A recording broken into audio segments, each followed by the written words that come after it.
15. March 2001, Essen, North Rhine-Westphalia. A single line in a narrow blue notebook, 2001, counseling office. They bring me crumpled documents from 1943. My job is to translate their pain into forms the computer accepts. The sentence sits like a problem set. It would have been dangerous to write it in 1943. It is possible now because the layers are finally named: forced labor, deportations, factory archives, pension laws, foundations. The mathematics is different. The arithmetic of surviving and the arithmetic of remembering do not sum to the same total. That is the story. Essen, 12, April 1945. The Americans and the British enter a city chewed to Brit dust by years of raids. The crop works are blacked out and bent. Streets are pathways between mounds. The boy writing this will be Carl someday. He is 13. He sits on a beam and watches a woman in a scarf swing a shovel into a window, bite by bite. She is a Trommerfrau. Across the way, an office block is a cross-section, hanging wallpaper, a tilted sink, a shattered symbol for the privacy that used to be a wall. There is a curfew. Posters declare it. 8 p.m. No movement. The patrols know the script, boots on broken glass. There are shots at night sometimes, and sometimes it is just a plank falling. People tell each other to hide watches, gramophone needles, men. The rumor is this: if you show a soldier a cigarette, the house is safer. The rumor is also this: the soldiers will find what they want. Allied occupation reports from the Ruhr note the fear. Population remains anxious regarding retribution for collaboration, one British civil affairs officer writes, carefully neutral. He ticks off the obvious: no weapons, no flags, no meetings, no more teacher slogans. Then he adds a line in pencil at the margin: morale, a function of calories. The arithmetic of bread begins. A woman named Alma keeps a diary with charred edges. It sits decades later in a file in the Stadtarchiv. April 16, 1945. At the allotments we dug for potatoes. The men are missing. They say some will not return. Alma lists numbers like a storekeeper. 0.8 kilos flour this week. 200 grams lard eventually, 50 grams sugar if it comes. She trades a pair of gloves for animal fat and 2 stale rolls. She uses a new word: hamstern. The word becomes a verb, the way hunger makes verbs out of almost anything. The hunger winter is a proper noun later, but at the time it is just a season with numbers. Calorie charts are pinned in ration offices: 1,050, 1,200, 700 in the worst weeks of 1946. 47. The winter is not just cold in temperature. In memory, the numbers are cold.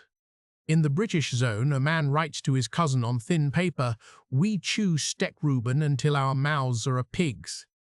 Root vegetables as arithmetic of survival. The black market is an equation that makes sense to everybody. 1 pack of cigarettes equals a slice of meat. 3 equals a sack of flour. The U.S. Army's weekly intelligence summaries write about lucky strikes as medium of exchange. The official currency of a defeated nation exists, but the visible currency is thin white paper tubes.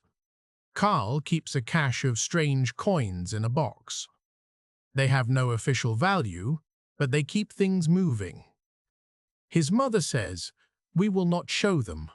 She means 2 spoons and a ring. She means her fear. She means no one can know a family still has silver. DP, 2 letters that turn into people. Displaced persons. The acronym is found in Allied reports, then in newspapers, then in the mouths of people who walk in the afternoon past the fence of a camp outside town. The camp is a former training ground. Now it holds Jews in uniforms that are not uniforms anymore. Poles who will not go east, Ukrainians who will go anywhere but east, and a handful of men who were prisoners in factories. There are also French POWs waiting for trains. There are also Romani families, the police watch without saying why. Passouts, ration numbers, lists of lists. The International Refugee Organization makes lists. UNRWA makes lists. German prefects count mouths for distribution, and the lists fight with each other. Food situation remains grave, an OMGUS officer notes in summer 1945. DPs claim preferential treatment. It is true and not the whole story. The mathematics of guilt will stand in line with the arithmetic of calories and ask to be counted. Carl walks with an older boy along the fence and watches a woman pin a sheet. There is a smell of something burning and of boiled cloth. The boy says nothing and thinks of nothing and remembers the smell for the rest of his life. Years later, in an interview, a Polish man says, "We worked at Krupp." He shows a card, Arbeitskarte, with an X of years across it like a scar. He shows a cloth patch kept in a jar. He says, "They called us Ostarbeiter. We slept in a barrack and spat black." Another line from an Allied intelligence summary goes like this: "Knowledge of atrocities uneven among German civ." Pop. Exposure to DPs increases awareness. The euphemism will harden into a category. Awareness will calcify into positions, claimed ignorance, remembered hints, careful naming. Denazification begins the way bureaucracies begin. Forms, define your terms. Preface, offices in requisition schools. In 1946, in the American zone, the Frashbogen is a test with 131 questions. In the British zone, the procedure is similar, but the tone is less prosecutorial. Either way, there are categories to be filled and an avalanche of paper. In Essen, the Sprüchkammer meets in a repurposed sports hall. The pen is slow and the ink is cheap. There is a map of categories: Hauptschuldig, major offenders; Belastet, offenders; Minder Belastet, lesser offenders; Midlastet, followers; Entlastet, exhaust. The lines blur in practice. A clerk stamped cards with a party emblem because the office told him to. A teacher led songs because it was his job. A director signed paperwork for deportations and called it scheduling. The mathematics of guilt will be drawn as a thin pyramid. The apex is a handful. The base is wide and needs to get back to work. A woman named Frieda appears before a panel. Sprüchkammer case file 244788. The case file survives later in the Bundesarchiv. It includes a letter from a neighbor with a clean margin and the word Perselschein, penciled by a later archivist in the left corner. A whitewashing certificate. She was always kind, never denounced anyone. The statements pile up, part memory, part mathematics. Frieda receives the designation Mitläuferin. She pays a fine in the form of furniture and sits back down at a desk 2 months later. Neither relief nor outrage has a line on the form, but both are present in the space where the paper is dry. The Americans begin stern. The British are pragmatic. The French are wary. The Soviets do their own arithmetic behind a different border. Everywhere the numbers and the need do not balance. Between 1946 and 1949, millions of files pass through Sprüchkammern in the western zones. The final distribution is something like this in the American zone: fewer than 1% major offenders, around 2.5% offenders, 6 to 7% lesser offenders, the majority Mitläufer or exonerated. The lines are adjusted by amnesties and review committees. The denazification files are full of stamps with dates from 1949, 1951. The system becomes a device for stability. Stability is the thing the new order needs most. The arithmetic of guilt shows its limits. The arithmetic of recovery overrules. There are minutes of meetings. A municipal personnel committee in Essen meets in 1951. in a building with new windows and old files. It notes, reinstatement of Herr K., formerly member, now classified Mitläufer, office technical staff required. The Cold War is already part of the numbers. A new phrase shows up in Bonn, 131 the shorthand for a law whose date is a talisman, the year after the state is founded.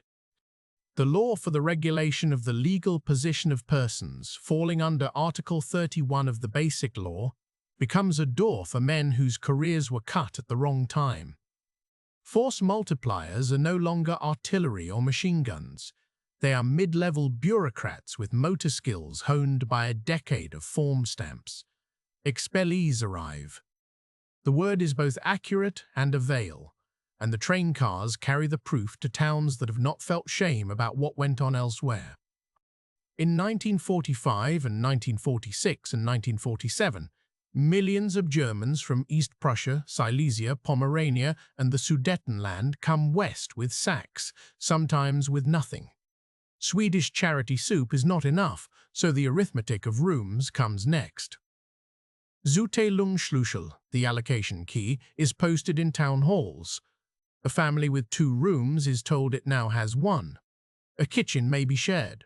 The law says this, and the people in the kitchen test it with glances. A social worker's report from a small town near Essen notes, refugees integrated unevenly. Locals resent them. Complaints, accent, clothing, storage of coal. There is a category of stories that fit the pattern. A farm kitchen where a woman from Pomerania cooks turnips and a girl from Essen refuses to speak to her. A man from Silesia who joins a Catholic singing club and finds a job in a bottling plant. A shared stove, a shared bucket, a shared burden that does not become a shared identity. The Lastenausgleichsgesetz in 1952 is the policy side of a scream. A redistribution to compensate those who lost everything east of new lines. The mathematics of loss in law form. Property levies on the ones who still have things. Payments with long tails to those who do not. The politics of this are delicate and brutal at once. Contact with victims happens in flashes. A loaf of bread passes through a fence in 1945. A rumor about a neighbor extracting rings during the war surfaces in a bakehouse and dies before it can name names. A Jewish man returns to a town near Essen and tries his key in a door and finds a new table in the hallway and a new voice behind the door saying, "Who are you?" He writes a letter. "I am looking for my parents' books." The letter is kept in a family Bible, then folded and returned to an archive in 1992 by a grandson who writes, "We are ready." That grandson learned different history. His father did not. The school books are thin and careful in the 1950s. The Bundesarchiv's catalogue shows editions with sections titled The Dictatorship that are 5 pages long, next to sections titled Reconstruction that run 40. There are maps of the ruined cities, Essen, Cologne, Hamburg, photographs of rubble to set the stage, paragraphs on the air war as introduction to German suffering. The job of education is to produce a loyal citizen of a new federal republic, not a living reckoner of guilt. Teachers who led songs lead new songs.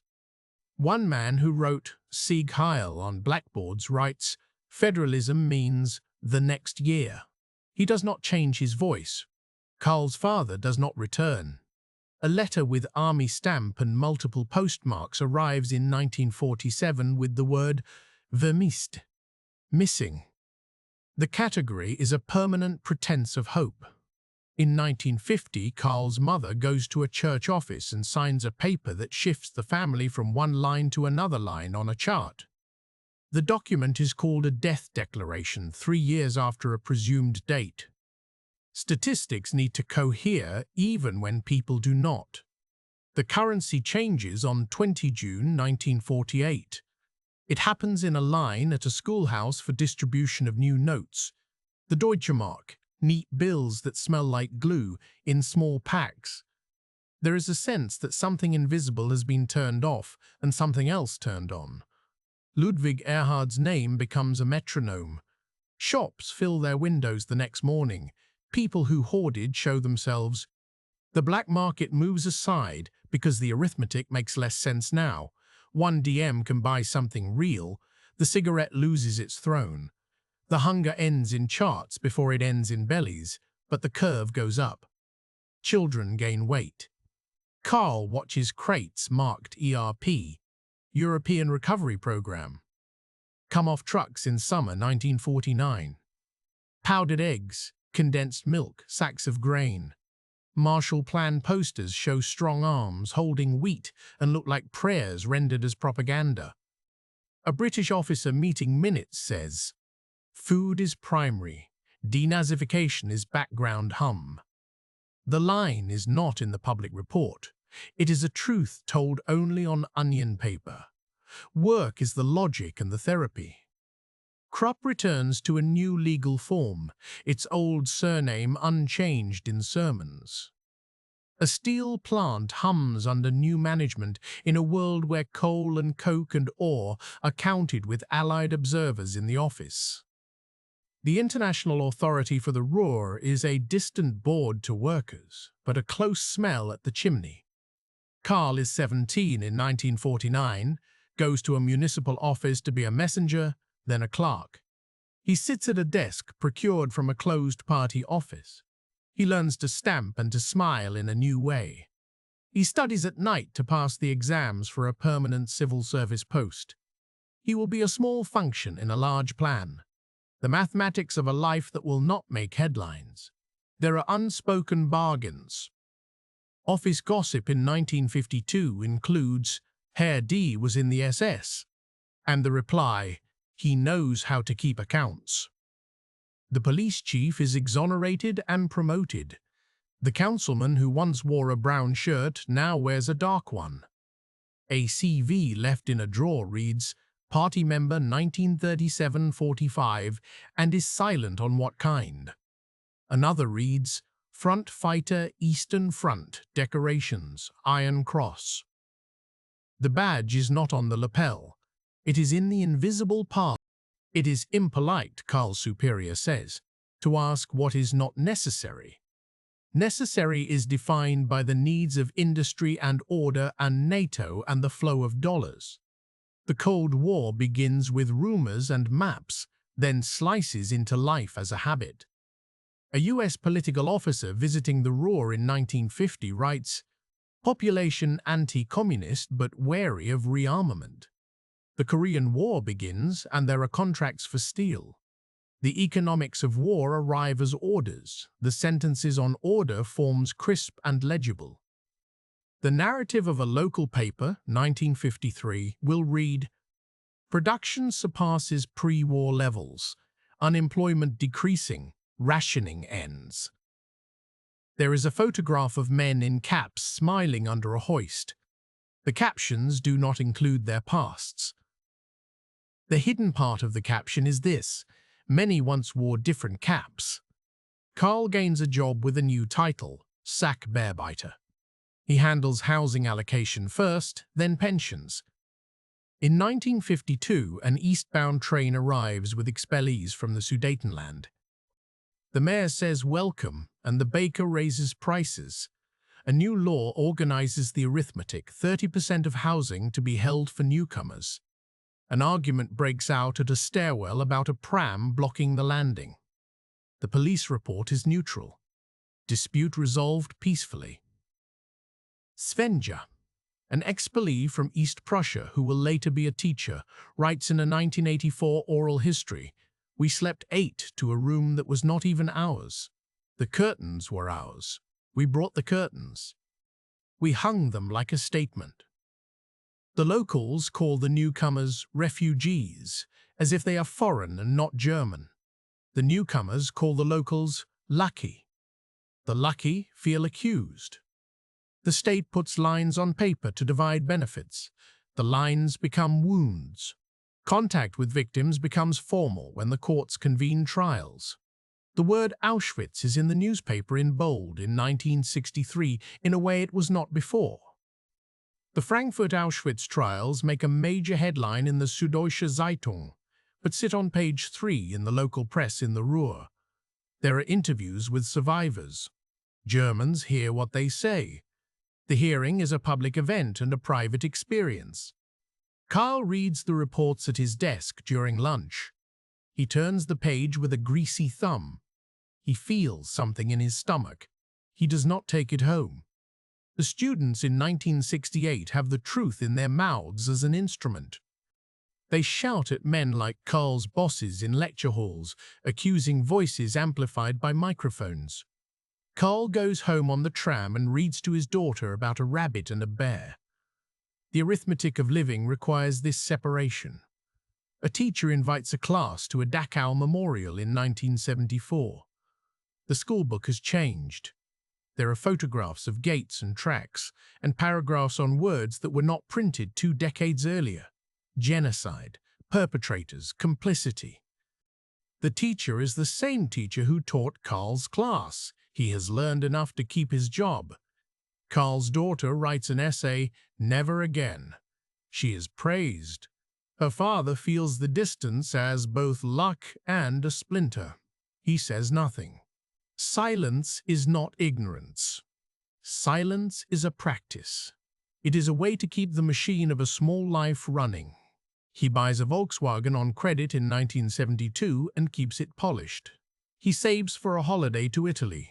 He reads Stern and Der Spiegel and notices the stories about ex-agents and ex-judges and ex-judges and ex-something in ministries. He reads about Bitburg in 1985 and shakes his head and says nothing. A colleague whispers about a meeting with a man who once wore a uniform that could not be talked about and now wears a tie. The colleague says, "They will die out, this generation." Karl nods. He thinks he will die out as well, quietly, with a pension. He is wrong about what he will do with his last years. The archives open a little at a time. Berlin Document Center files are microfilmed. Municipal registries swap new machines for old ledgers. The Historisches Archiv Krupp in Essen opens a reading room with a pencil rule. No pens. The lists of foreign workers are there in neat German script that sudden decades do not smudge. Names like Halina and Josef and Zofia line the columns, dates, shifts, billets. Records for 1942-44 missing, a note says. Missing may mean burned, missing may mean cold, missing may mean someone took them home in a satchel and his widow threw them away in 1973. Archives hold what survives. The rest is an empty cell in a table. After 1989, after walls in other cities come down, after the currency in the East changes to the currency in the West, after files of another political police are opened with a dramatist's flourish, there is also a long, low administrative movement in the Federal Republic. There are lawsuits in the United States about forced labor. There are negotiations.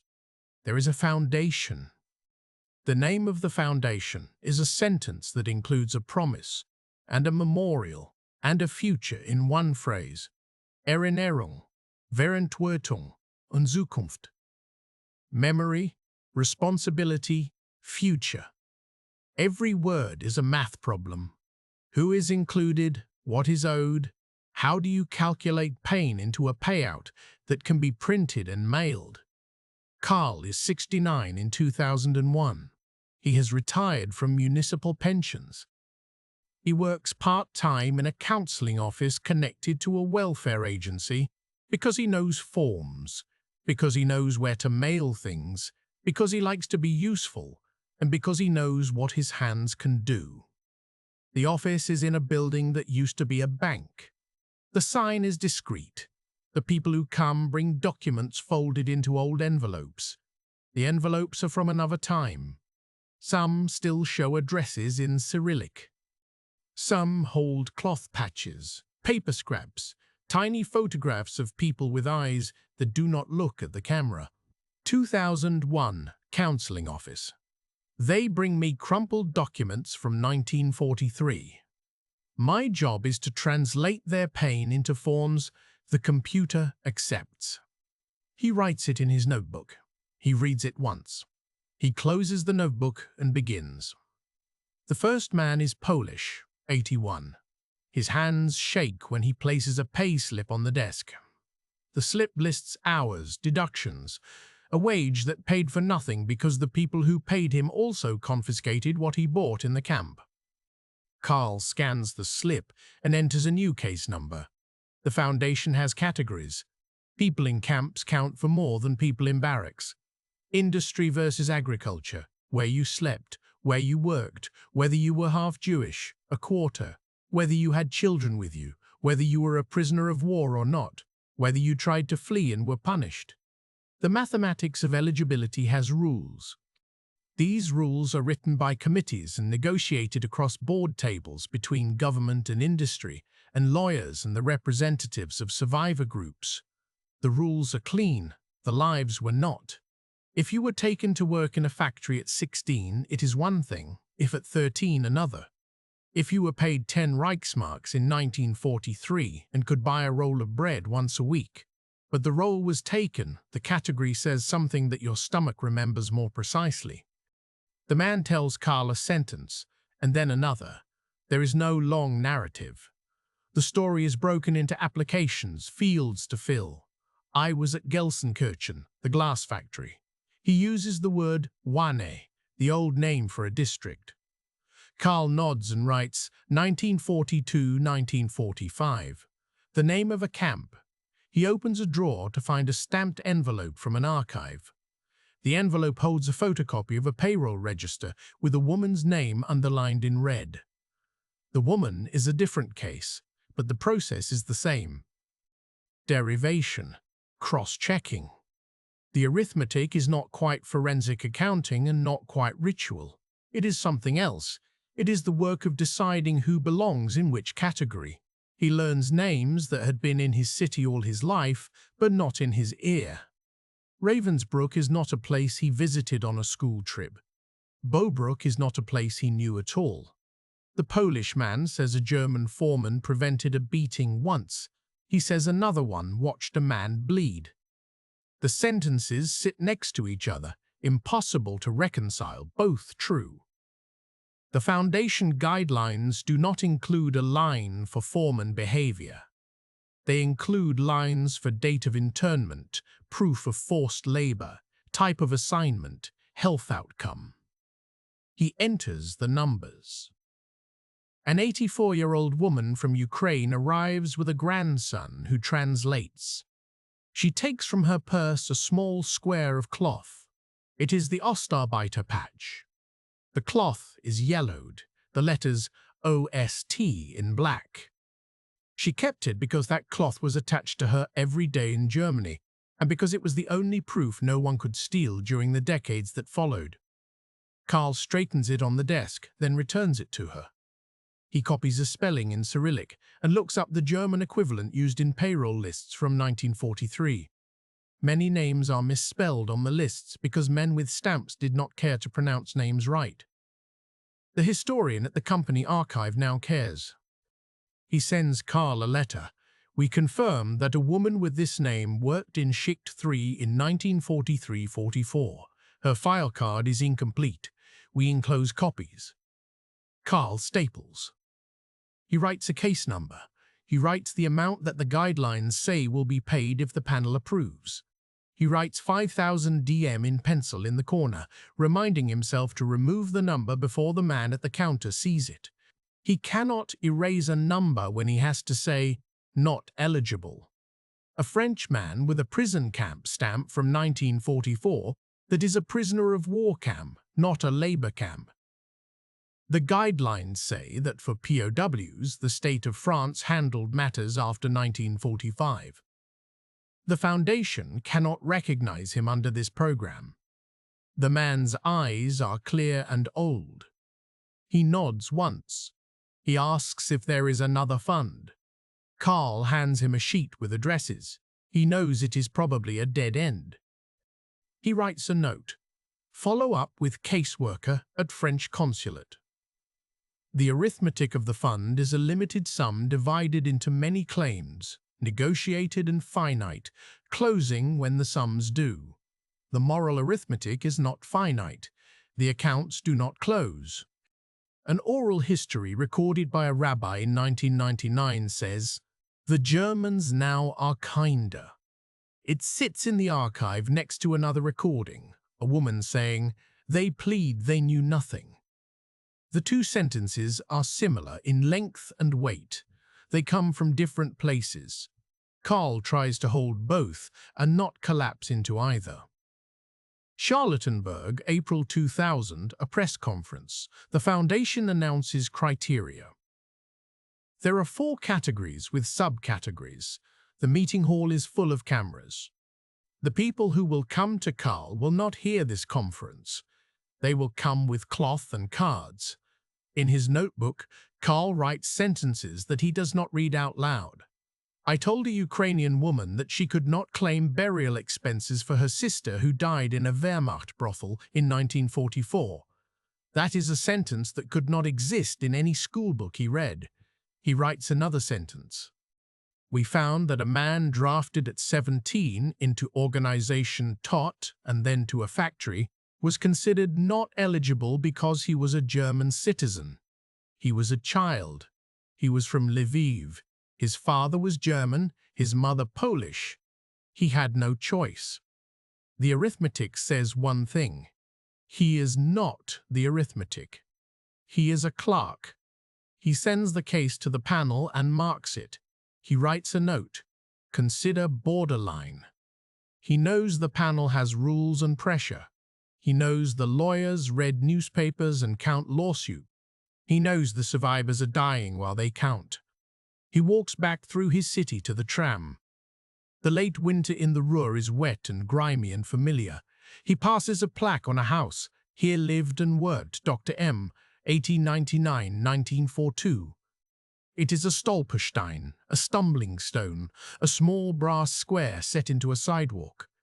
50 years ago there were none. Then one artist put one in front of a house. Now they are everywhere. Each one names someone who was deported, killed, driven to suicide. The mathematics of memory is this. Each name is a unit. The units add up slowly. The accumulation is the monument. There is no triumph in the accumulation. There is a certain kind of peace in the act of counting." His daughter, the one who wrote "Never Again," is now a teacher. She writes in a new notebook a list of words to teach. Shoah, forced labor, expellee. The Ironworks Museum in Oberhausen offers tours. She takes students to stand under steel beams in an empty hall where the production lines are gone, but the shape remains. She shows them a roster of workers from 1941 that lists nationalities as if that were sufficient to understand anything. She shows them a photograph of Trümmerfrauen. She tells the story of her grandmother. She does not tell the story of a foreman because she does not know it. Karl does not know it. Karl does not tell it either. He has his notebooks. A brittle copy of an Allied military government report, 1946, reads, "German population exhibits tendency to magnify own suffering and minimize guilt. Recommended informational campaigns, screenings." The recommendations turn into lectures, pamphlets, textbooks. Some stick, many do not. The mathematics of suffering is the phrase a scholar writes in 1982. It is not a productive math. It is a way to compare wounds. The comparison burns. The arithmetic of guilt is different. It counts choices, options, coercions, signatures. In 2001, Karl receives a memo. The foundation will end its initial application window soon. There will be an extension. The memo includes a projected number of remaining eligible cases. The number is wrong by thousands. The office extends hours. The numbers do not respond. People come in clusters. Sometimes a local Ukrainian association sends 3 in a week. Sometimes a Polish Catholic father comes with one old man and leaves with 2, having found another in the waiting room who heard his accent and trusted him. A Roma woman arrives with a girl in a rollerblade t-shirt. She says, Dachau, munitions factory. The papers are gone. The girl shows a photograph of a woman in a polka-dot dress standing next to a crooked fence. This is her. The Romani case will be denied, then approved on appeal. The first letter is a rejection with formal phrasing. The second letter includes the words, in recognition of suffering. The letters are in German, then in translation. Karl meets a German woman who brings a box of pay cards for a network of factories and says, "These will help." He looks at her face. He recognizes the surname of a director. He says, "Thank you." He signs a receipt. He sends the cards to an archive that will make copies and return them, and put the copies in a grey folder with a number that begins with B for Quellen. Sources. The cards help someone with a number in the panel. The German woman does not return. She is a niece. She is a step removed. The arithmetic of family and its faint chemical of guilt. The interior of the counseling office is dull. A plastic plant in a corner. Fluorescent lights. A poster about tenant rights. A copy of the asylum law in a clear sleeve. An old Kein Mensch ist illegal. Sticker peeled off one corner of a desk. Karl drinks lukewarm coffee and answers the phone, "Yes, bring anything you have." He means any document. He also means anything you can say. He cannot write what you want to say on this form, but he can listen and then write the numbers and names and dates that the computer accepts. The files pile. The faces fade. He can remember names. He writes them in his notebook: Joseph B., Halina K., Janos S., Maria F., Shava LL. He writes the statuses: approved, pending, rejected, appealed, transferred, deferred. He writes deferred too many times. He writes the date next to each status and then crosses through it and writes another date. The computer does not show the crossouts. He wants the crossouts to be part of the record. He knows what the record will show, finally, that a payment was made, that a letter was sent, that the letter was sent, that the case is closed. There is no field for what was felt in a room when someone said, "I am sorry this took so long." He says that sometimes. He is told not to apologize. He does it anyway. The sentence is true and not an admission. It is a civility that costs nothing and costs a piece of him every time. He recalls his mother shoveling brick in 1945. He recalls the smell of boiled cloth near a fence. He recalls standing in a line for the first Deutsche Marks and feeling a tangible, private greed for a thing that does not spoil. He recalls a schoolbook that did not tell him about those who came in the night. He recalls a teacher in a new suit who did not change his voice. He recalls his first day in the pension office and the weight of his stamp. He recalls a woman in 2001 putting a patch on his desk and saying in a language he does not yet know, "I worked in your city." He thinks of a line that would have been impossible 40 years ago. He writes it down. He has been writing down this kind of line for months. All the while, the petty and the profound collide. A caseworker in a neighboring office argues about whether a copy of a document must be notarized. A boss says budgets are tight and hours will be cut. An archive imposes a fee for searching a card index. The foundation sends a glossy brochure. A historian calls for a seminar on the legacy of forced labor. Another man needs a taxi voucher to get to the office. The taxi company changed drivers, and the driver calls his son to translate.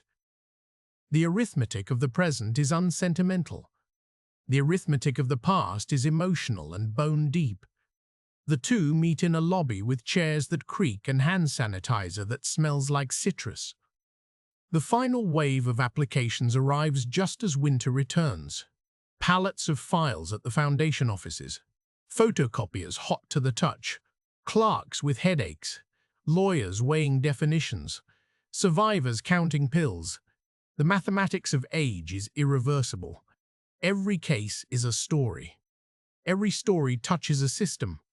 The system is engineered to handle numbers, not lives. Carl is the conversion tool between the two domains. He is not unique. There are hundreds like him in rooms across the country, in Munich and Berlin and Dresden and Cologne. He is not special. He is exactly the instrument the system requires, a man who can move between past and present, paper and screen, German and broken German, silence and mention.